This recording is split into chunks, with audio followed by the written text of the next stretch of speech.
Hello everyone, it's Ren here. Welcome to my room, guys. Hope you are well on this Saturday. This Saturday, I've decided to release a video that could turn out to be a little bit polemical. Let me see if the cats are okay. Yeah, there's two cats sleeping on my bed, but they're not as sensitive as Hazelnut was. You know, she'd always want to leave the room. In any case, I say a polemical video because, well, it's not meant to be. I want to share some thoughts on Nietzsche. And these are thoughts I've had kind of circling in my mind, and I thought that they would be interesting to share with you, wherever they lead, because, you know, the Nietzsche topic and the topic of Nietzsche's type is kind of a mountain if you're trying to question it or redirect, you know, the conversation away from INTJ, because if there is a historical figure and thinker who seems to be quintessentially INTJ, is really Nietzsche. And the consensus around Nietzsche is so strong that he's sometimes called the INTJ poster boy, you know, and there's a lot of INTJs online that I've seen on Reddit, on Personality Database and other platforms where, you know, they would say, oh, like, he is me, or he really expresses, like, I feel like, you know, he thinks like me. Might not have the same conclusions as I do, but, you know, he thinks like me. So there's a strong identification of INTJs with Nietzsche. There's a strong agreement across the entire community that Nietzsche was an INTJ. And it seems to suit, I think, a lot of INFJs also, because they can think, well, he's an anti-dominant. That's undeniable. His thinking is very, very symbolic and aphoristic and so on. But it suits us because we don't really want to be Nietzsche, you know, like the nice INFJ is not wanting to be Nietzsche, happy to give that to the INTJs with the INTJ willingness to take on the sort of edgelord, I mean profound, but edgelord sort of associations and tags that are, you know, come with the Nietzsche package, as it were. But if you look into this a little bit further, you start realizing, well, there's a lot of superficiality about this whole topic. And I want to try to uncover that superficiality and look into the possibility of an alternative type for Nietzsche, which is, as you might assume, INFJ. I'm not sold on this completely myself, but I think that this is worth addressing.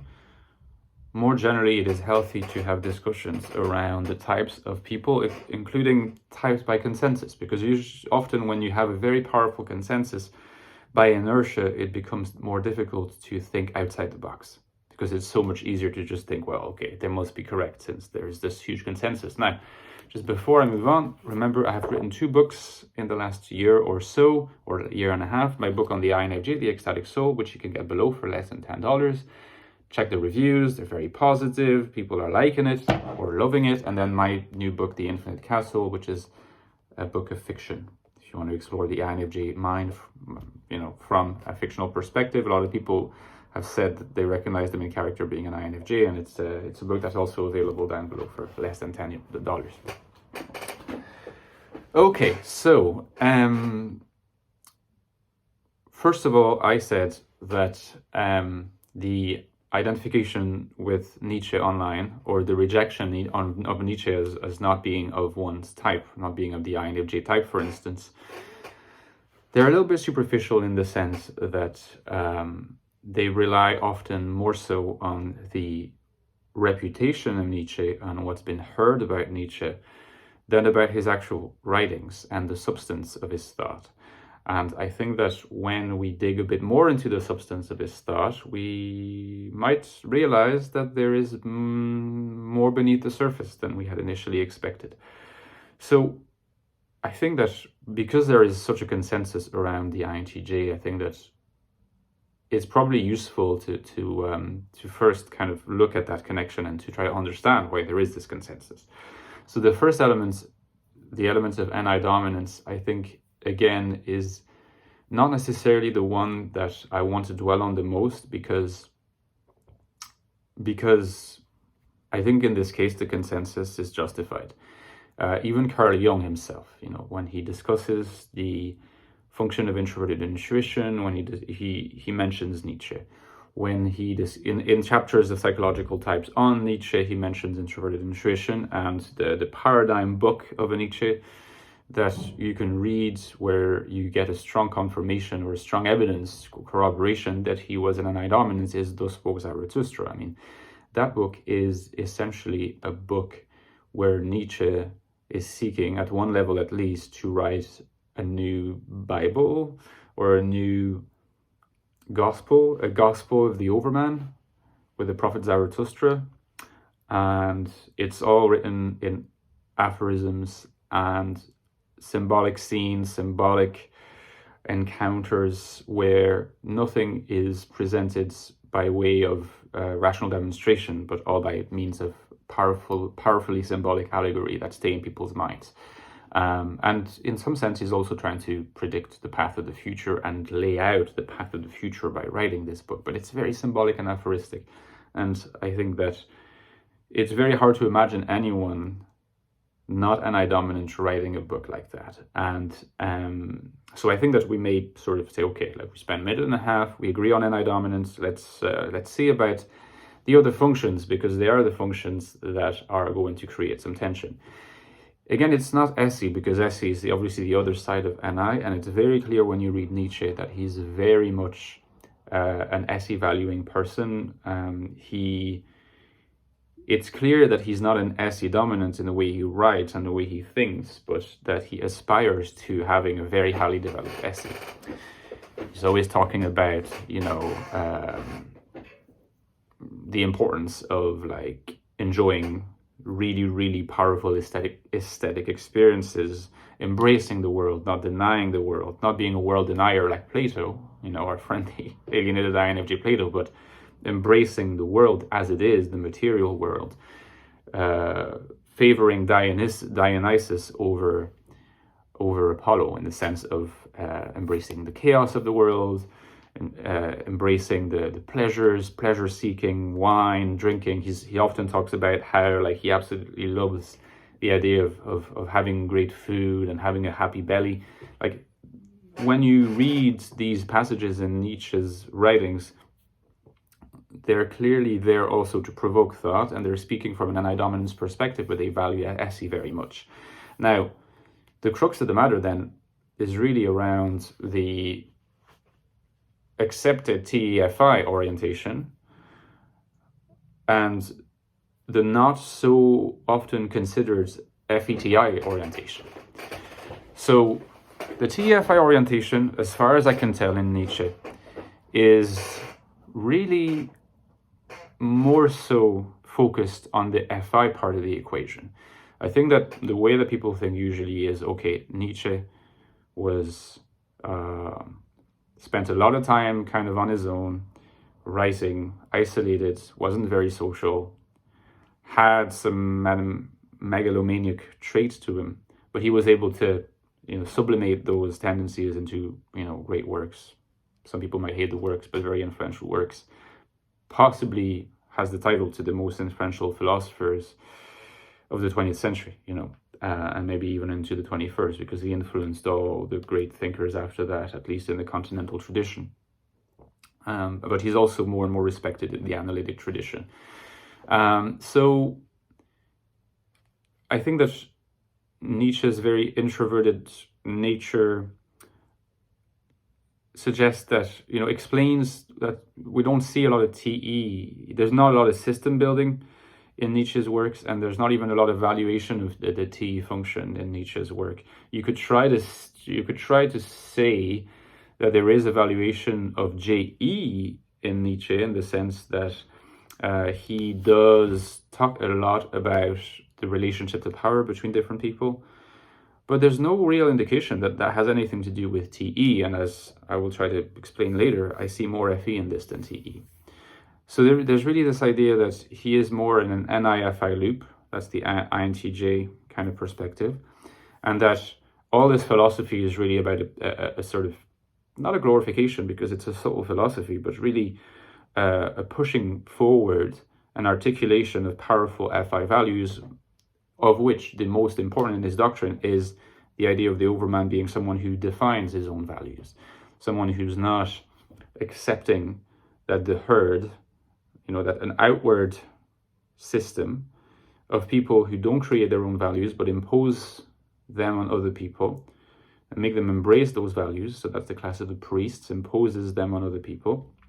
And so being an overman just means rejecting this, killing them potentially, and really making your own values and living by your own standards. Simplification of Nietzsche's philosophy, there's a strong element of that. And the idea that living by your own values, creating your own values, not being influenced by other people's values and by external systems of ethics and morals. Nietzsche cannot stand the idea of morals. It strikes a lot of people as FI in its innermost essence, and put to paper. And so people think INTJ and IFI, and IFI INTJ. So just like there are some NITI INFJs. Okay, so that's kind of the core of the INTJ perspective.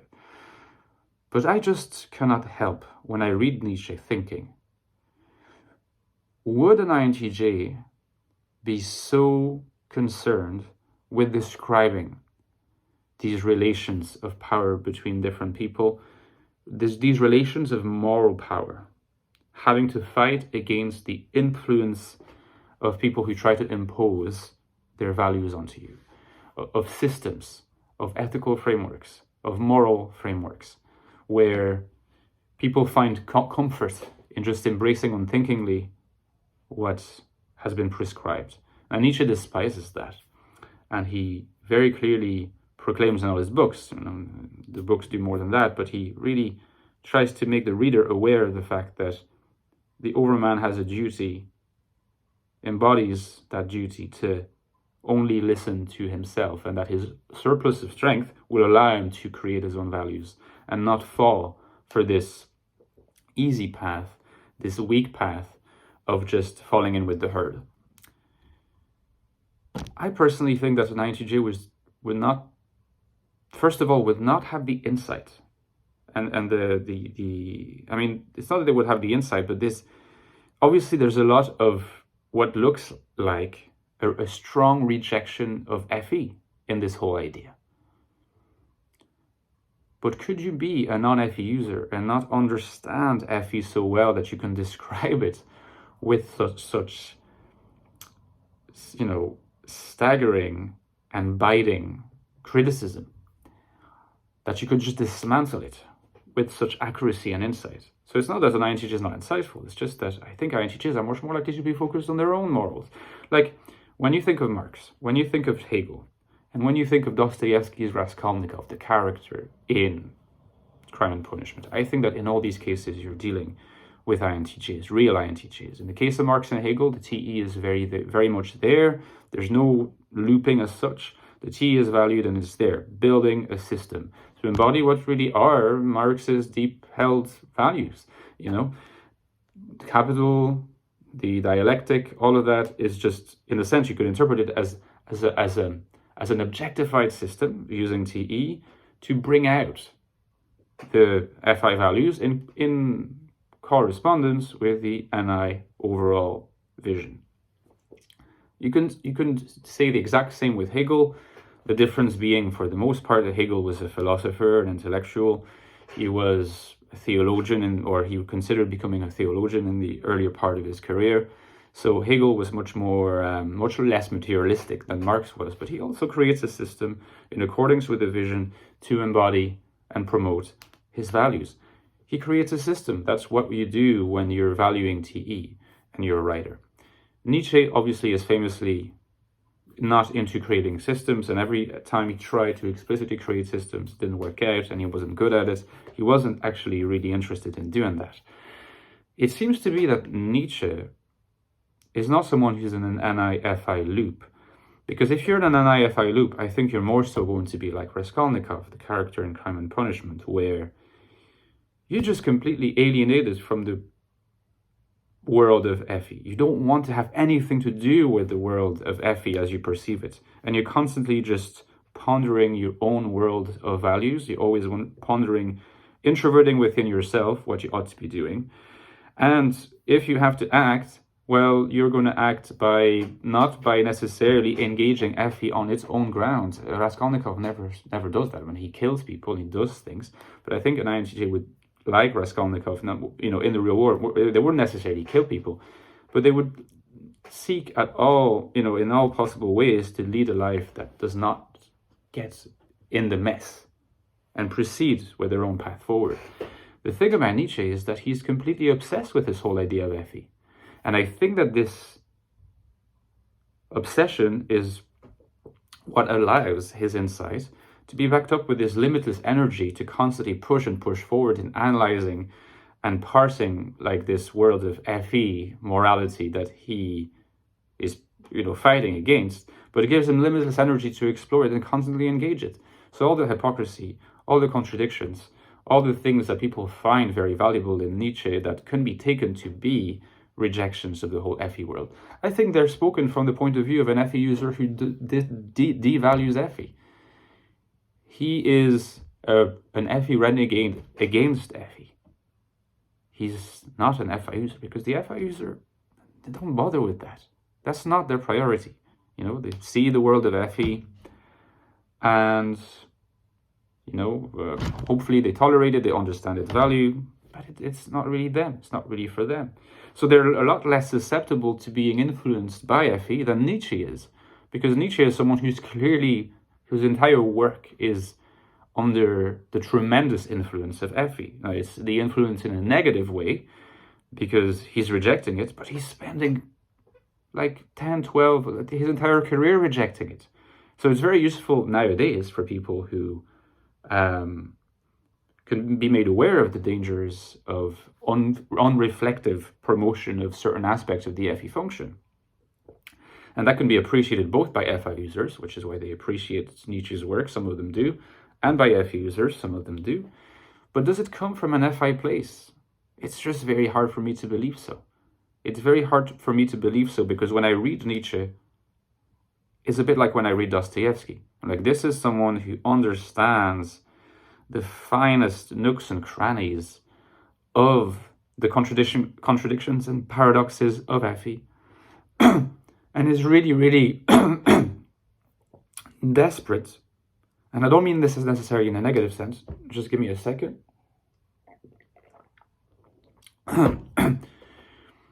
For people to open their eyes and listen to what he has to say. He's saying, don't do this, embrace that other path. But by doing this, he's also saying, come on board with me. He's subtle enough that he's not exactly saying it like this. Just come on board with me. That is what you ought to be doing. And that's an FE position. The FI users doesn't bother. Either they stay introverted within themselves in their FI morals. I'm saying, like in the case of the INTJ specifically in this case, not just the FI user. If they're looping an INFI, they're like Raskolnikov and they are in their own world, solipsistically and IFI focused. If they have TE integrated, they express their FI values in accordance with the vision by externalizing a system. It might not be a philosophical system, might not be Marxism, it might not be, being a CEO, but it's a system in your life. It's an objectified thing. It's not something that is focused on FE relations. I think that in order to destroy FE or the dark side of FE the way Nietzsche does, it has to come from an FE place that is devalued. So devalued FE, not the same as FI. Let me know what you think, guys, in the comments. Can't wait to hear your thoughts. See you.